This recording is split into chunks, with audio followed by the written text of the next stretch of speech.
अर्थ आपल्या भाषेमध्ये अंघोळ. अभिषेक म्हणजे अंघोळ. तुमच्यापैकी कोण कोण अंघोळ करतं? तुम्हाला आश्चर्य वाटेल की अरे प्रभूजींनी असा प्रश्न का विचारला. मी याच्यासाठी विचारलं की आपल्या अंघोळीमध्ये आणि भगवंतांच्या अंघोळीमध्ये अंतर आहे. भगवंत जसं आपण आंघोळ करतो, कशाने आंघोळ करतो? पाण्याने. भगवंत पाण्याने पण आंघोळ करतात, भगवंत दुधाने पण आंघोळ करतात, भगवंत दह्याने पण आंघोळ करतात, भगवंत मधानी, तुपानी, फळांच्या रसानी. तुमच्यापैकी कोणी कोणी फळांच्या रसाने आंघोळ केली आतापर्यंत? तर आपल्यामध्ये आणि भगवंतांमध्ये हा अंतर आहे. आज भगवंतांनी या ठिकाणी फुलांनी आंघोळ केली. आपण कोणी फुलांनी आंघोळ नाही करत. एखादा साबण आपण वापरतो कधी कधी, गुलाब, चमेली, थोडस त्याच्यामध्ये फुलांचा सुगंध असतो. पण भगवंतची अशा प्रकारे फुलांनी सुद्धा अभिषेक करू शकतात, आंघोळ करू शकतात. का भगवंतांना अशा प्रकारे फुलांनी अभिषेक केला जातो? असं म्हणतात की हा जो पौष महिना आहे, आता समजा या पौष महिन्यामध्ये निसर्गामध्ये जर बघितलं तर खूप वेगवेगळ्या आकाराची, वेगवेगळ्या रंगाची, वेगवेगळ्या सुवासाची खूप सारी फुलं दिसतात. तर याच्या मागची भावना ही आहे, तत्व हे की ही जी सगळी फुलं आहेत ही कोणी दिली?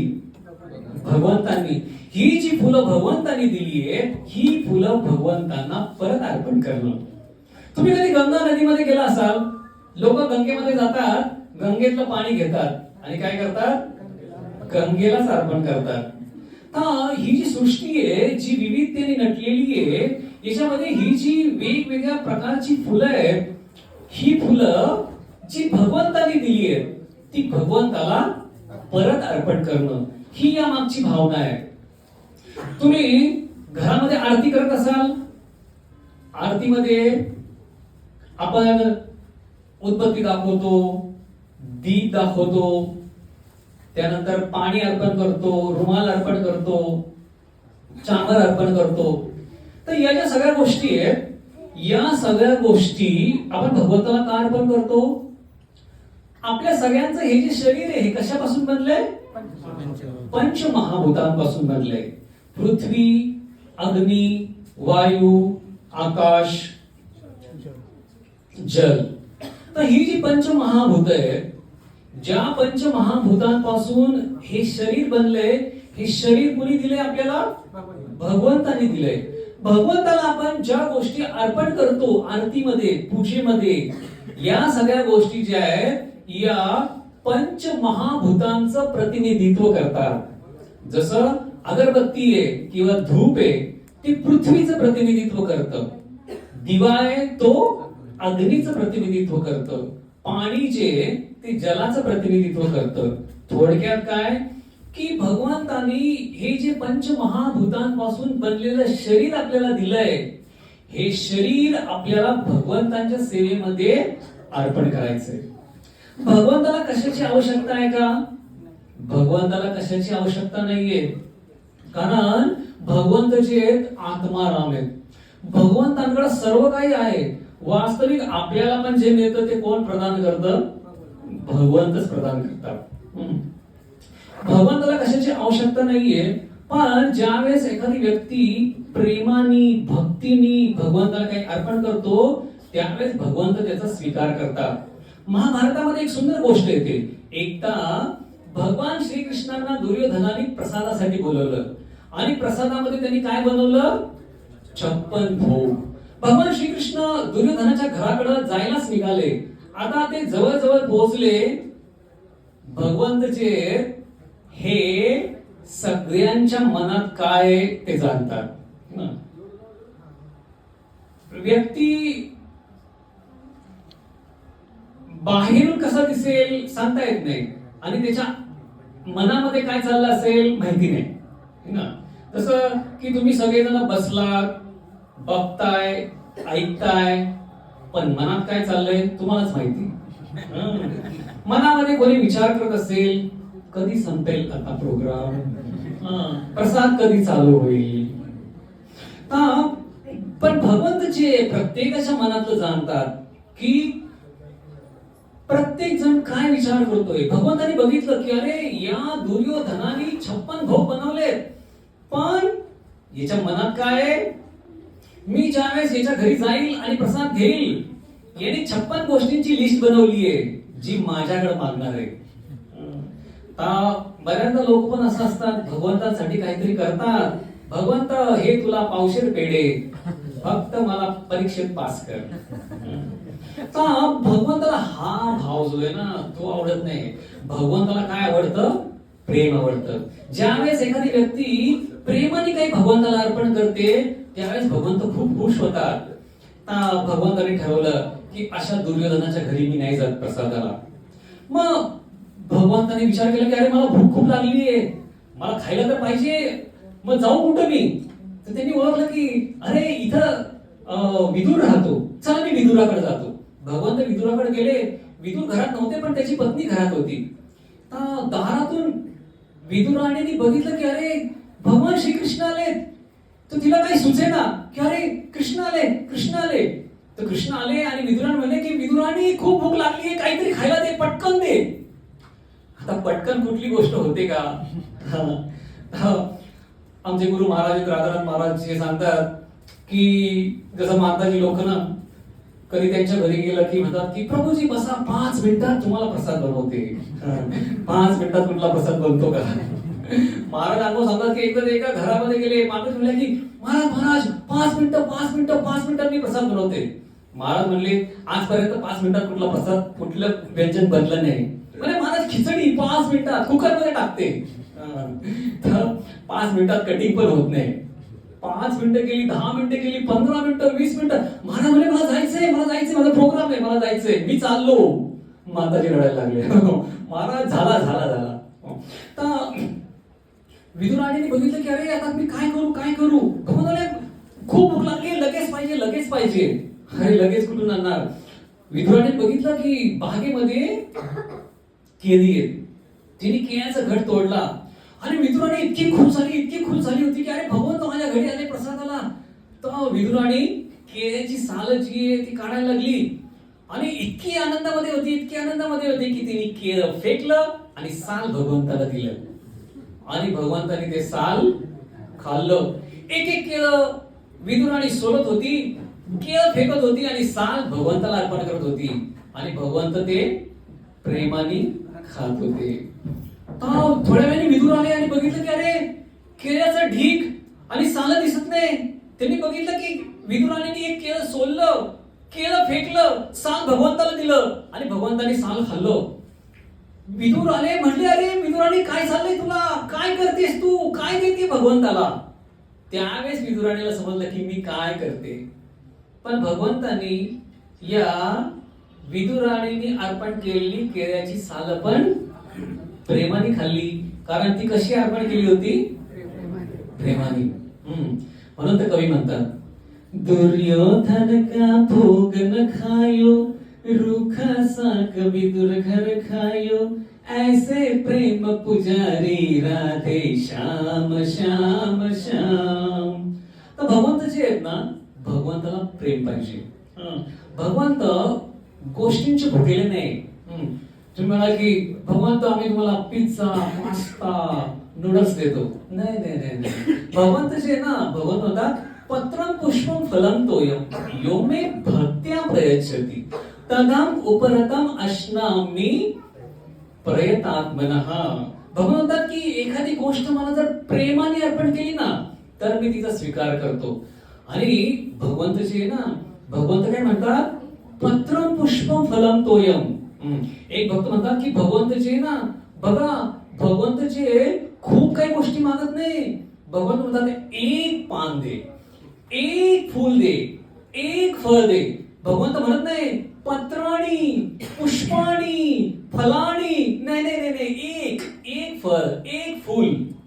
भगवंत जे एक गोष्ट येते की एकदा ज्यावेळेस गोवर्धन लीला झाली ना, तर त्यावेळेस सगळे लोक गोवर्धन वासीचे आहेत, ते भगवंताला खूप काही पदार्थ अर्पण करत होते आणि भगवंत ते सगळे पदार्थ खात होते आणि शिवाय काय म्हणत होते, आणियोर आणियोर, अजून द्या अजून द्या.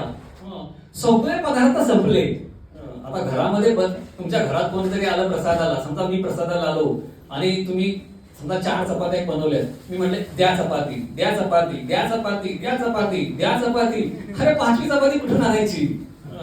सगळे पदार्थ संपले, आता करायचं काय? सगळे ब्रजवासी चिंतित पडले. तर पूर्णमासीला बोलवलं. पूर्णमासी वृंदावनची गुरु आहे. तिला विचारलं काय करायचं? पूर्णमासी म्हटली की आता तुम्ही जो भोग अर्पण कराल त्याच्यामध्ये तुळशीचं एक पान ठेवा. तो एक पान ठेवलं तुळशीचं आणि भगवंताने लगेच ढेकर दिला. ढेकरचा अर्थ काय? पोट भरलं. बास, एका तुळशीच्या पानाने भगवंत जे ते संतुष्ट झाले. भगवंत केवळ बोलत नाही, प्रत्यक्ष ते कृती पण करतात. पत्रानी पुष्पानी भगवंत जे एका फुलाने संतुष्ट होतात. शास्त्रामध्ये पुराणामध्ये एक गोष्ट येते, अंबरीश महाराजांचे एक भाऊ होते. अंबरीश महाराज साधू, भगवंताचे भक्त, आणि त्यांचा भाऊ पक्का उलटा, चोर, डाकू, दरोडेखोर. तसं कधी कधी 2 भाऊ असतात ना, चोर पोलीस, तसा हा भाऊ एकदम उलटा. यांनी इतकी पाप केली इतकी पाप केली की ज्यावेळेस यमदूत त्याला घेऊन गेले, यमराजाने विचारलं की तुला पापाचं फळ अगोदर पाहिजे का पुण्याचं फळ पाहिजे? तो म्हटला की अरे पाप तर खूप केलंय, त्याचं फळ खूप असणार. पुण्य काय केलंय मी? पुण्य मी फक्त एक केलंय, मी एकदा भगवंताला एक फुल अर्पण केलंय. तर म्हटला की पुण्याचं फळ पहिल्यांदा द्या. तर यमराजाने सांगितलं की यांनी एक फुल भगवंताला अर्पण केलंय, याच्यासाठी त्याला काही वेळ स्वर्गामध्ये काही क्षणांसाठी जन्म मिळेल आणि मग तो पाप भोगण्यासाठी जाईल.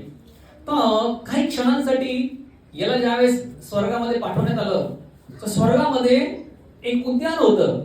ज्या ठिकाणी तो आला त्यांनी बघितलं सगळीकडे फुलंच आहेत. तर त्यांनी विचार केला की अरे मी एक फुल भगवंताला अर्पण केलं आणि त्यासाठी भगवंतानी मला काय केलं, थोड्या वेळासाठी स्वर्गामध्ये जन्म दिला.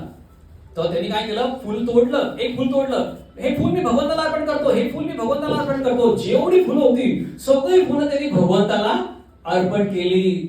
सगळी फुलं ज्या भगवंताला अर्पण झाली, वैकुंठातून एक विमान आलं आणि विष्णुदूत म्हटले बसा आता विमानात. तुम्ही एवढी फुलं भगवंताला अर्पण केली, आता तुम्हाला भगवत धामाची प्राप्ती झाली. पत्रम पुष्पम फलम, एक फळ जर भगवंताला अर्पण केलं तर भगवंताचे एका फळाने सुद्धा संतुष्ट होतात. कृष्णलीलेमध्ये उदाहरण येतं की मथुरेमध्ये राहणारी एक फळवाली, तिला भगवंताला बघण्याची खूप इच्छा होती, कृष्णाला बघण्याची खूप इच्छा होती. म्हणून तिने फळवालीचं रूप घेतलं आणि फळं घेऊन आली आणि तिची जी चेतना होती ती पूर्णपणे कृष्णमय चेतना होती. तिने वेगवेगळ्या प्रकारची फळं घेऊन आली, चिकू, पेरू, सफरचंद. आता एखादी फळवाली असेल, तिला जर फळ विकायची असेल तर ती काय म्हणेल, चिकू घ्या चिकू, सफरचंद घ्या सफरचंद, पेरू घ्या पेरू. पण ही जी फळवाली होती ही इतकी कृष्णमय होती, ती म्हणायला लागली माधव घ्या माधव, हरी घ्या हरी, गोविंद घ्या गोविंद. सगळे आश्चर्यचकित झाले, अरे काय हिने काय आणलंय?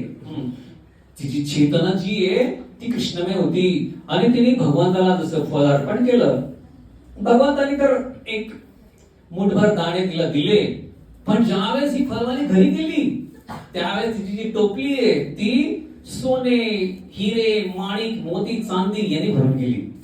पत्रम पुष्पम फलम तोयम, पाणी. भगवान जगन्नाथांची लीला येते की एक दासिया बावरी नावाचा एक भक्त होता. तो त्यांनी एकदा भगवान जगन्नाथांसाठी एक नारळ दिला आणि एका भक्ताला सांगितलं की गोस्तंभाच्या जवळ उभं राहून हा नारळ जो आहे तो भगवंताला अर्पण कर. तुला पंड्यांकडे जाण्याची आवश्यकता नाही किंवा भगवंताच्या समोर जाण्याची आवश्यकता नाही, तू दारामध्ये उभा राहा. त्या भक्तांनी गरुड स्तंभाच्या जवळ उभं राहून भगवंताला प्रार्थना केली, हे भगवंत दासिया बावरीने नारळ पाठवलाय, घे. भगवंतची त्याच्या हातातून तो नारळ गायब झाला आणि थोड्या वेळाने पंडे लोक तिथे आले, बघितले सगळे नारळाच्या शेंडिया वगैरे ज्या सगळ्या तिकडे पडल्या होत्या. भगवान जगन्नाथांनी त्याचा नारळ जो आहे तो स्वीकार केला. तर अशा प्रकारे भगवंत जे ना ते भगवंत केवळ पत्रम पुष्पम फलम तोयम थोड्याशा गोष्टींनी पण संतुष्ट होतात. पण भगवंत जे ते काय बघतात? व्यक्तीचा भाव बघतात. भगवंतचे ही व्यक्तीची चेतना बघतात. तर हा जो पुष्याभिषेक आहे, हा पुष्याभिषेक म्हणजे काय की भगवंतांवरच आपलं प्रेम प्रकट करण्याची एक संधी, एक उत्सव भगवंत आपल्याला प्रदान करतात. भगवंताची इच्छा आहे की हे जे भौतिक जग आहे हे दुःखाने भरलेलं आहे. दुःखालयम अशाश्वतम. भगवंताची इच्छा आहे की या सगळ्या लोकांनी भगवत धामात यावं. अरे भगवत धामात वातावरण किती असतं, किती सुंदर वातावरण असतं. आज आपण थोड्या वेळासाठी बघितलं की ज्यावेळेस आपण पुष्पाभिषेक करत होतो, खूप कीर्तन चाललंय, आपण भगवंताला फुलं अर्पण करतोय, वातावरण जे आहे ते किती सुंदर आहे, सगळ्यांनी सुंदर सुंदर वेशभूषा केली आहे. हा वैकुंठामध्ये भगवत धामामध्ये नेहमीच असं वातावरण असतं. भगवंताची इच्छा आहे की आपण सगळ्यांनी अशाच वातावरणामध्ये राहावं. या दुःखामध्ये, या संकटामध्ये राहण्याची आवश्यकता नाही. म्हणून भगवंतचे अशा प्रकारच्या उत्सवांचं आयोजन करतात. एक ट्रेलर म्हणून, जसं सिनेमाचा एक ट्रेलर येतो ना, तो ट्रेलर इतका भारी असतो ना की असं वाटतं हा पिक्चर बघितलाच पाहिजे. तसं भगवंत जे ट्रेलर दाखवतात. पुष्याभिषेकचा ट्रेलर दाखवला, अरे हा तर ट्रेलर आहे. जर मेन पिक्चर बघायचं असेल तर कुठे यावं लागेल? भगवत धामात यावं लागेल. फार फार धन्यवाद. श्रील प्रभुपाद की जय.